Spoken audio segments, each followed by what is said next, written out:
killing 8,000 civilians.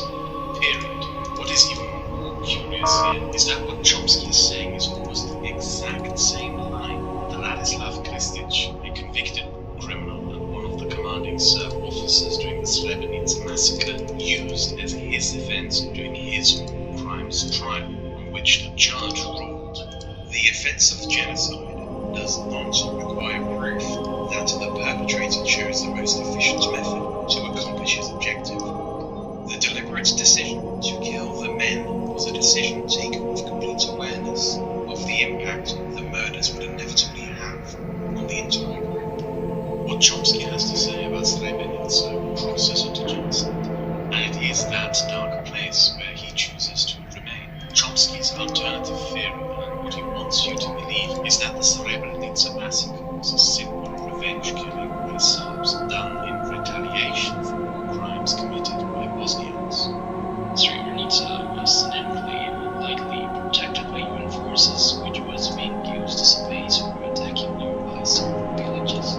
It was known that there's going to be retaliation. When there was retaliation, it was vicious.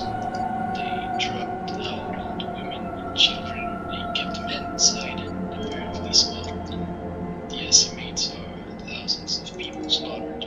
Srebrenica was a UN safety zone, established by the UN and guarded by peacekeepers of Bosnian refugees, while fighting raged on the outskirts. And according to Chomsky, this safety zone was abused by Bosnian militia leaders in the region to organize attacks and massacres against Serbs. But these crimes pale in comparison to Serb atrocities in Srebrenica prior to 1995. Chomsky deliberately ignores the fact that the Serbs intentionally exaggerated claims of attacks coming from Srebrenica to justify their attack. And what Chomsky also ignores is that Ratko Mladic, commander of the Serbian forces that carried out the Srebrenica massacre, declared in 1994, "If the Americans and English, the Ukrainians and Canadians in Srebrenica, in the meantime, it's the Dutch would not protect them. They, the Bosnian Muslims, would have disappeared from this area long ago." Srebrenica was not a spontaneous eruption of violence in a fury of revenge. This was planned. We should not forget that this massacre happened under the eyes of the world, with UN soldiers, UN observers, and journalists present. Satellite images were made, as well as official Serbian military documents that were archived. Documents like the Directive 7 issued by Radovan Karadzic a month before the massacre, ordering Serb forces to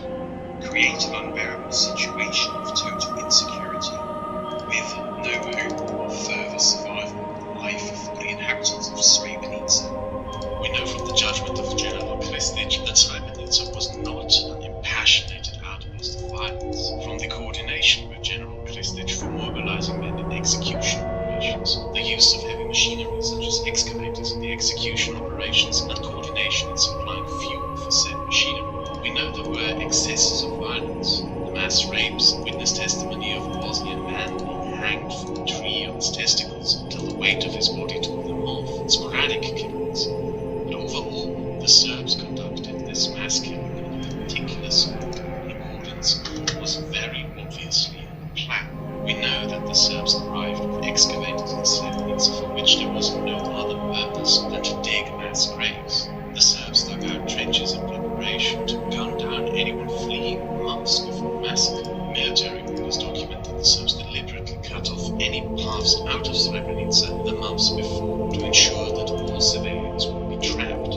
We know that buildings were designated as areas of mass executions into which the victims were systematically loaded into and transported to via trucks to be killed. We know that General Krstić calmly organized the treks of men and boys to their execution sites with calm military demeanor and precision, such as a white warehouse on the outskirts of the town and a football stadium. Satellite images taken during the massacre of that stadium shows a stadium packed with 600 people, guarded by Serb troops. The image of the next day ominously shows the stadium empty, while a massive patch of disturbed earth is right next to it, which is where the mass grave containing the remains of those 600 people was later found. The way the remains of the men and boys found in mass graves were murdered also speaks of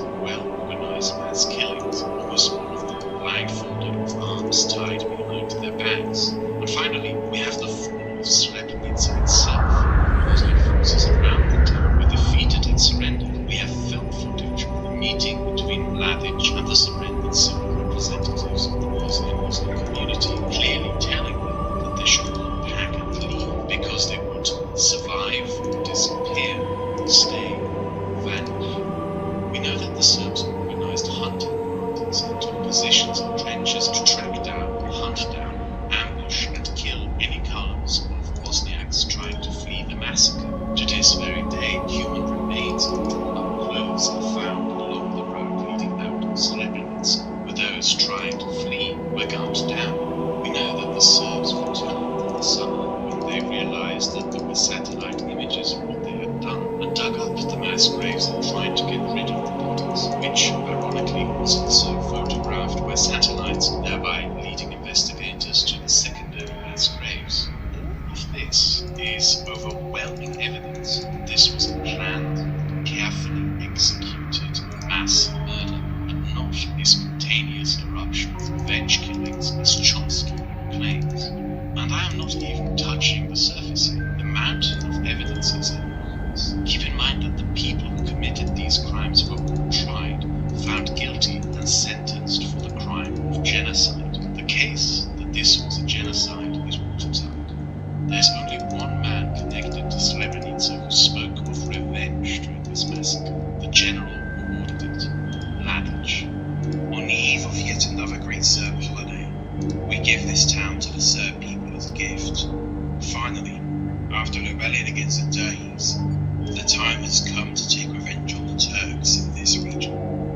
What Mladic talked about here, the Dalis, is a Serbian rebellion that was crushed by the Ottoman Empire in the 1870s. In his deluded mind, he was taking revenge against the Ottoman Empire, a state that ceased to exist 80 years before, for something that had happened 130 years ago by murdering civilians who were not Turks and were not even when the Ottoman Empire still existed. Far from just being a lie, by pandering to the notion of this violence being legitimized through revenge, Chomsky panders to the dangerous far-right nationalist delusions of national revenge that not only caused the first genocide in Europe since the Second World War, but also many genocides before. The truth of the matter is that Srebrenica was an important strategic crossroads in the plan of creating a greater Serbia. The truth is also that in the years leading up to Srebrenica, massacres happened all around the immediate region, showing exactly what the Serbs had intended to do. The way Chomsky tries to escape the burden of truth is by the manipulation of language and word games over definitions. And then they carried out a lot of atrocities. The Serbs are, yeah, we know. I was called genocide, and I don't use the word genocide. I think it's the way it's used. It strikes me as kind of Holocaust denial. To use genocide when you kill a bunch of people you don't like, it's demeans the victims of the Holocaust, I think. So I rarely use the word. I don't think it's used properly.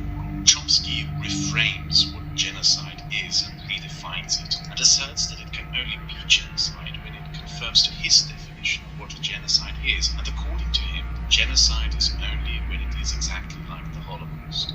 Well, the problem with that is that the Holocaust is in fact the exception in the history of genocides. The industrialization of murder, the means by which the Nazi state built up an entire government sector and bureaucracy dedicated to exterminating entire populations, government quotas as efficient as possible. The fact that a state institution can be built around facilitating and executing extermination and mass murder is something that made the Holocaust unique in history, something that has never happened before, and hopefully will never happen again. Most genocides are not like this. Most mass murderers are unable to facilitate and construct an industry of death. They usually arm a militia and incite them to mass murder a minority like in Rwanda. What is also a problem with Chomsky's definition game is that it reeks of hypocrisy. Chomsky has frequently thrown around the word genocide. He just refuses to use it here because he sympathizes with the Milosevic regime. You should know that Chomsky never reneged on this. Some of the clips I used here are from 2013. He in fact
evil antics. It was investigated, and carefully investigated. In fact, it was investigated by the leading Western specialist on the topic, Philip Knightley, a highly respected media analyst, and his specialty is photojournalism. He's the most famous Western, most respected Western analyst of this. He did a detailed analysis of it, and he determined that it was probably the place was ugly, but it was a refugee camp. They wanted it right near the thin man. It was a fat man. He also wrote that these camps were in fact refugee camps, that people could just leave them, that they were basically run by the Serbs for Bosnian and Croat refugees, that these were in fact built out of a sense of humanitarianism. Frankly, I didn't even know how to address this at first glance. It's outrageous. I'm surprised that this didn't completely ruin his career and reputation. Chomsky's claim here rests on an image that there was supposedly, according to him, a fat man in the image. Which one of these the fat man is, I don't know, nor do I care to ask.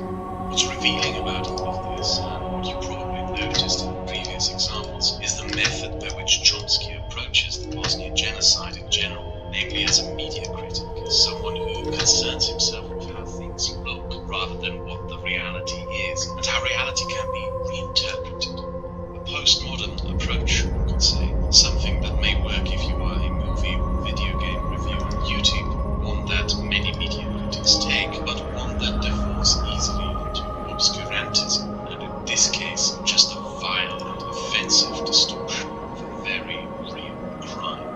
You can't do a media analysis of a genocide. A genocide is not a matter of presentation.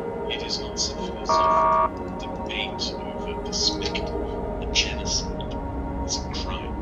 And the truth is an atrocity, but nothing like what is claimed in some atrocity, bad atrocity. And this is also true for camps. That's an interesting story, and there were a couple of detention and concentration camps.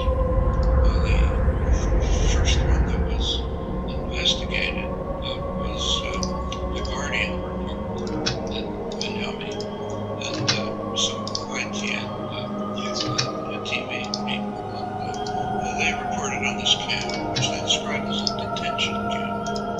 They pointed out that you weren't forced to stay there. In the early report, the eyewitness report, people could get out if you wanted. Holding them there, not a concentration camp. Later, the story changed. It became Auschwitz. The same journalists reported it as kind of Auschwitz in Europe. They just changed the story, not on the basis of new evidence. It's just the mood changed.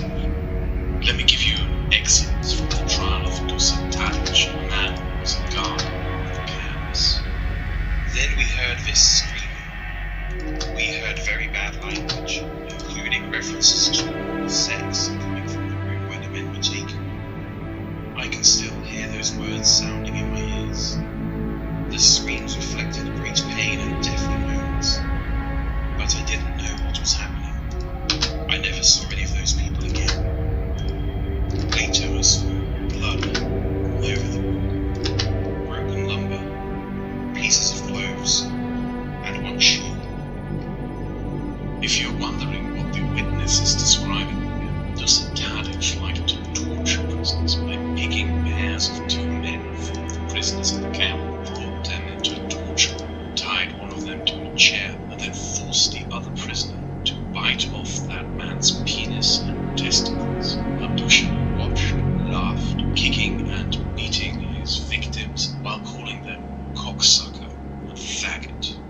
This is the kind of place that these camps were.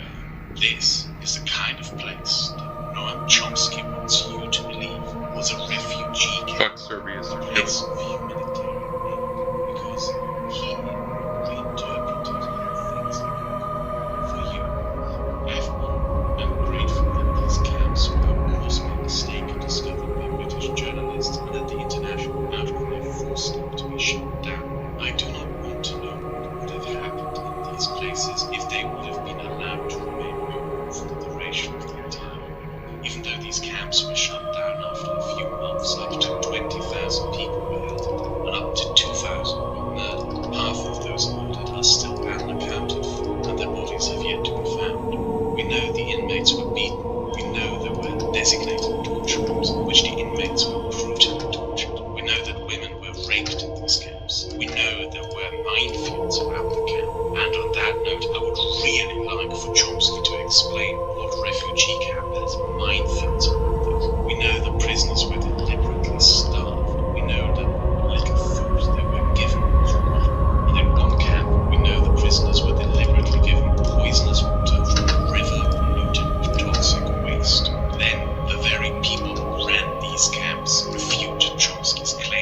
this being a refugee camp? These are the Muslim prisoners of Alaska. In small groups, under heavy Serbian guard, they are ushered into the canteen for their single meal of the day. Most have been here for 2 months. They say they don't know why, but they were rounded up from their homes. They were too frightened to talk about the way they have been treated and the conditions in which they have been kept. Conditions which have been hidden from the world, as the Serbs have denied access here to the United Nations and to the International Red Cross. Their prison is an old mining complex outside Banja Luka in northern Bosnia. In an office above the canteen, the camp commandant and a spokeswoman for the local Serbian authorities said they had 2,500 of what they called internees who were being interrogated as possible Muslim fighters. No, this is not the camp, this is the center. Transit center. Moscow and both the centers, not camps. Detainees, not refugees. What's more is we have the witness testimony of the people who survived these places. Fikret Alic is the name of the emaciated man with the famous image. He fled the camp by disguising himself as a woman. Later he emigrated to Denmark with his family. And the lives of people like Chomsky, they actually affect survivors like him. In the year 2000, another survivor, Linktree, testified in a libel case against the British magazine Living Marxism. The magazine had published an article alleging ITM and The Guardian published a fake photograph of Fikret Alic behind barbed wire for propaganda purposes, and that he was actually just thin from a childhood battle with tuberculosis. A libel case in which Chomsky publicly came to the defense of Living Marxism. People like Fikret Alic should not have to go out there to protest and campaign for people to believe what happened to them. The fact that they have to do so is obscene, and it also points out the greatest inhumanity of what Chomsky is doing with his continuous denial of the Bosnian genocide. It is motivated out of some obsessive opposition to any and all military intervention by the United States, and some weird delusional framing of history in which the Serbs were supposed to be the good guys as the inheritors of Yugoslavia. Never mind the fact that the intervention stopped the genocide, and never mind the fact that many, including myself, would consider Milosevic's Serbia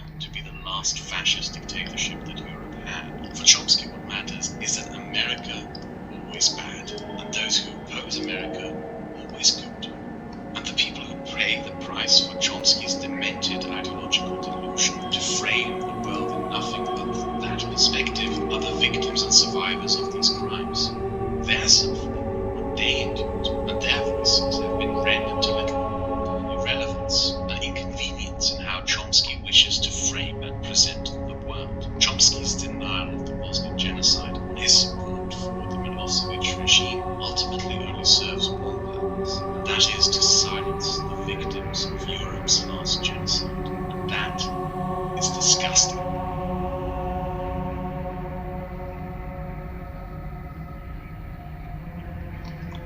My motivation to help crowd with this video stems from my disappointment with the media in Canada, with no problem giving Chomsky a platform without pushing him on his revisionist and fraudulent stances, or at least mentioning them. Just imagine you give a public interview with Bush library, like he did, deny the genocide in the clearest terms possible, and no one stands